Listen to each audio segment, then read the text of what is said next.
In case number 16-1423, Ortiz versus United States, Justice Kagan has the opinion of the Court. This case raises two issues, one jurisdictional and one substantive, about the military justice system.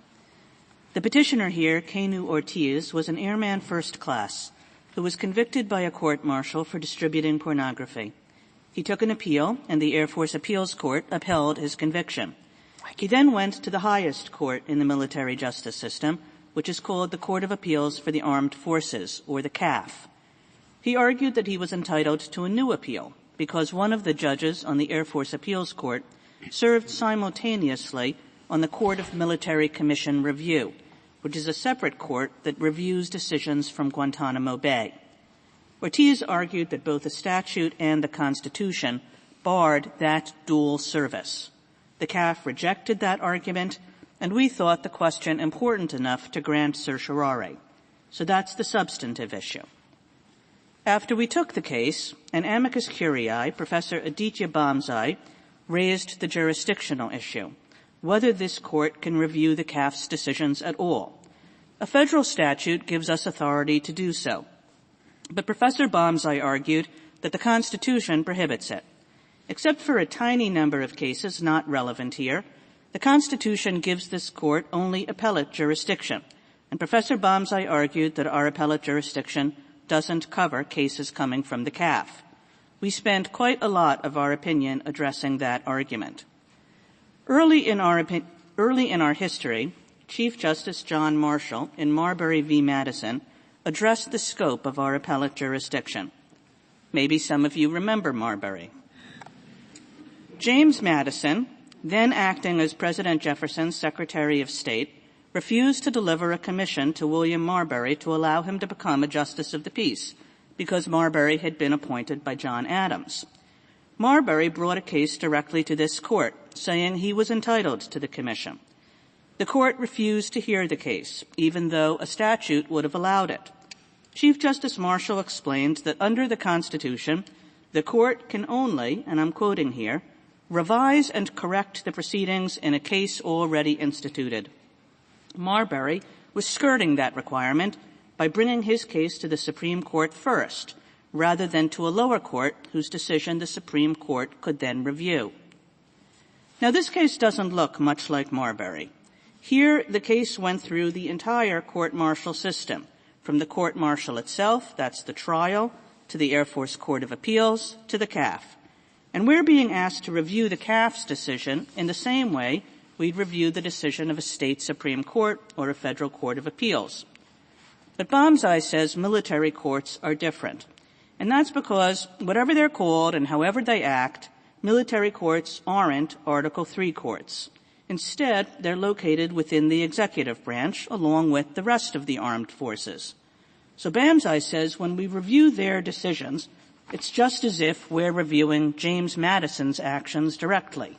In both cases, he says, we're reviewing what executive officials have done without another Article III court looking at it first. We reject that argument for a number of reasons taken together. First, we discuss the judicial character of military courts.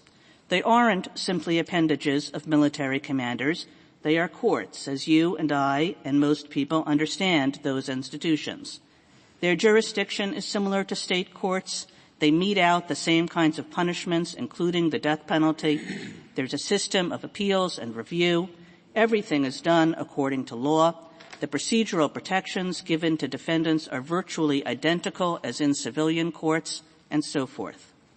Second, we discuss the history of military courts and the way they're explicitly rooted in the Constitution. Courts-martial, in fact, preceded the Constitution. They were explicitly recognized in that document, and they were authorized by the first Congress under a sweeping constitutional grant of power to regulate the armed forces. And third, we note the many times in our precedent that we've drawn connections among military courts, territorial courts, and the District of Columbia courts. Territorial and D.C. courts are also not Article III courts, but we've held that the constitutional text and history allows them to adjudicate cases and allows us to review their decisions. We think military courts are no different. that they're far more like territorial and D.C. courts than they are like James Madison. We therefore hold that we can review the CAF's decisions, but we thank Professor Dalmazzi for his argument, as I hope readers of today's decision will agree when they read all the opinions in this case, including a concurrence and a dissent. Professor Dalmazzi provoked some good and hard thinking on all sides. Now that finally brings us back to the substantive issue in the case, which you've doubtless forgotten by now. But at any rate, you know that we're allowed to decide it. The substantive issue was whether a military judge could serve on the Air Force Court of Appeals and the Court of Military Commission Review at the same time. We think he could. As we read the relevant statutes, Congress specifically authorized the kind of joint appointment made here. And contrary to Ortiz's argument, the Appointments Clause of the Constitution does not impose any rules against this kind of dual service. We therefore affirm the decision below. Justice Thomas has filed a concurring opinion. Justice Alito has filed a dissenting opinion in which Justice Gorsuch joins. One last note. We granted two cases along with Ortiz's. Case number 16961, Dalmazzi v. United States, and case number 161017, Cox v. United States. Those cases raise issues of statutory jurisdiction that our substantive ruling today makes it unnecessary to resolve. No matter how we came out on those jurisdictional issues, the petitioners in those cases could not prevail. Accordingly, in Dalmazzi and Cox, the writs of certiorari are dismissed as improvidently granted.